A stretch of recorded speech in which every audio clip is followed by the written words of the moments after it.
नमस्कार मित्रों, कैसे हैं आप। विश्वास है कि आप लोग स्वस्थ होंगे, मस्त होंगे।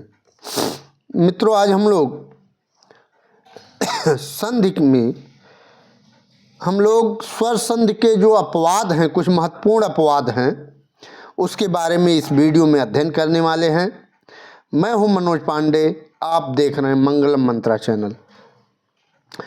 मित्रों, इसके पहले वीडियो में अर्थात 8वें वीडियो में हम लोग स्वर संधि के एक महत्वपूर्ण अपवाद अच्छा दुहिन्या उपसंख्यानम के बारे में अध्ययन किया।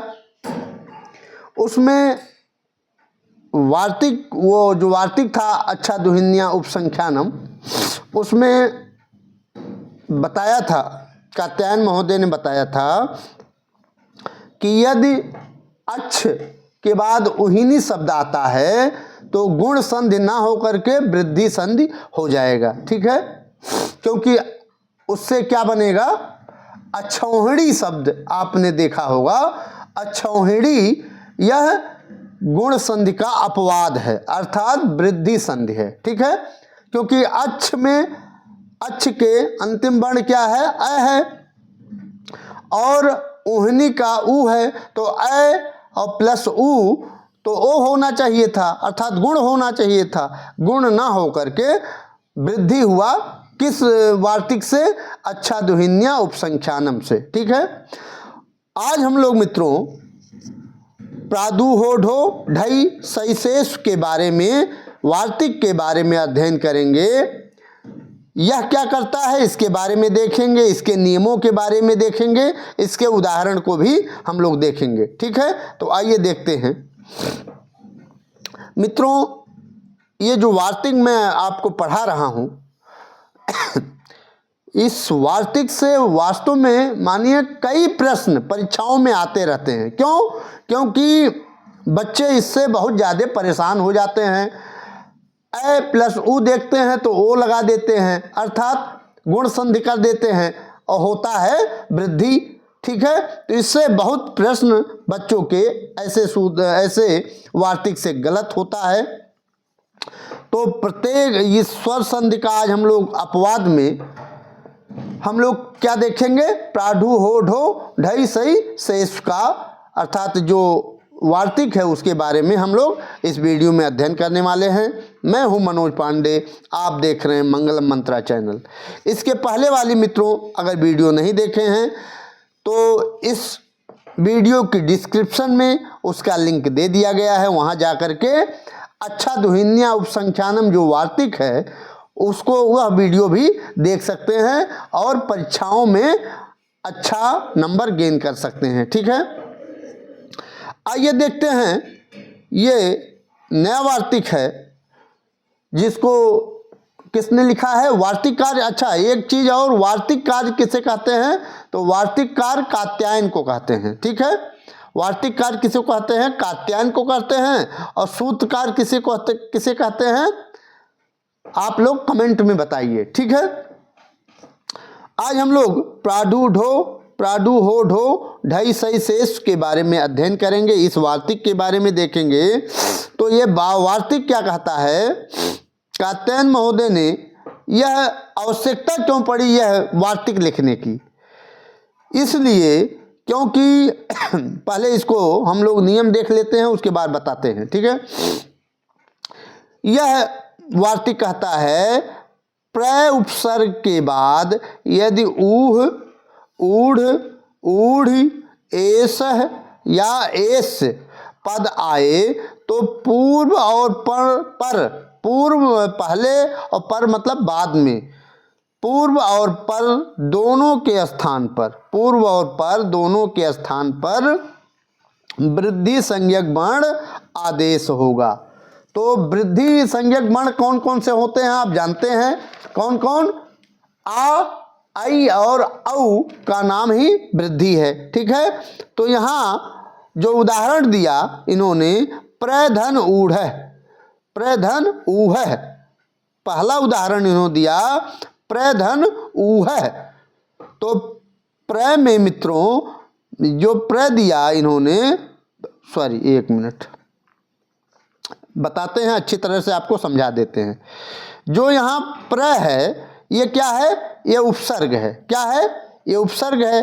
तो यहाँ बताए, कात्यायन महोदय बताए कि प्र उपसर्ग के बाद ऊह, ऊढ़, ऊढ़ी, एस और एस पद आए तो पूर्व और पर दोनों के स्थान पर वृद्धि संज्ञक वर्ण आदेश होते हैं। ठीक है, तो प्र क्या है, उपसर्ग है, प्लस ऊह, क्या, ऊह, ऊह है। ठीक है, तो प्र में क्या है, अ है, प्र में अ है, प्लस ऊह, ऊह में पहला वर्ण क्या है, बड़ा ऊ है। ठीक है, अगर ये वार्तिक नहीं लिखते कात्यायन महोदय तो यहाँ क्या होता, अ प्लस ऊ बराबर ओ हो जाता। क्या हो जाता, ओ हो जाता। और यहाँ बनता क्या, प्रौह न बन करके प्रोह बन जाता। क्या बनता, प्रोह।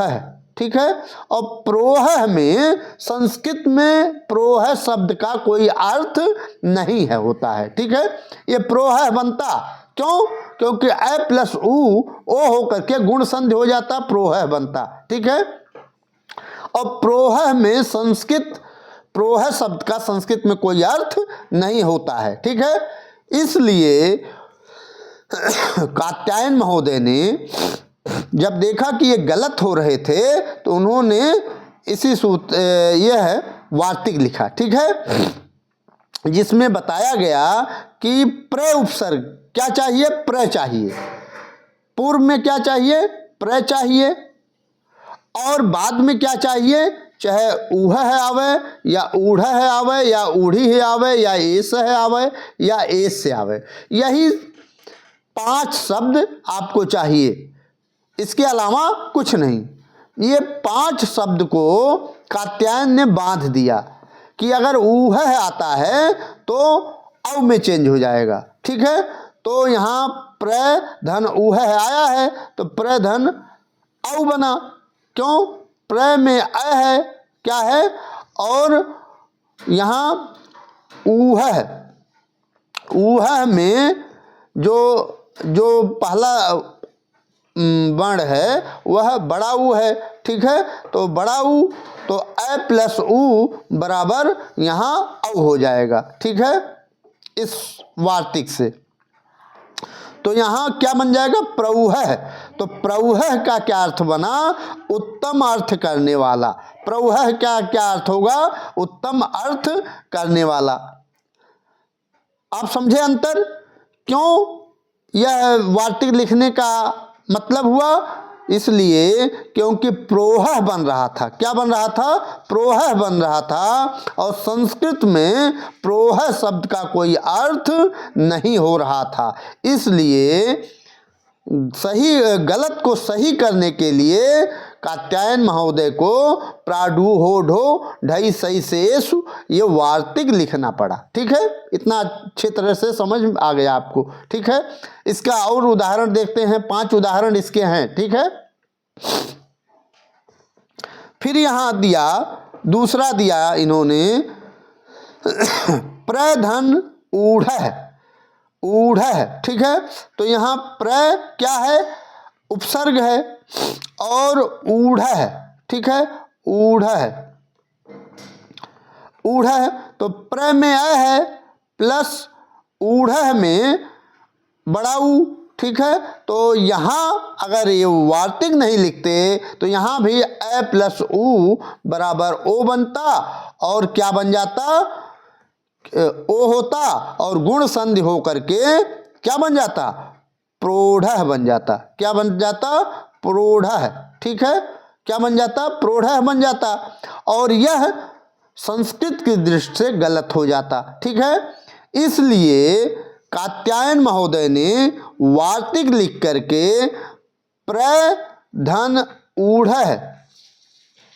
ऊढ़, ठीक है, ऊढ़ बनाया, और अ प्लस ऊ बराबर औ हो गया।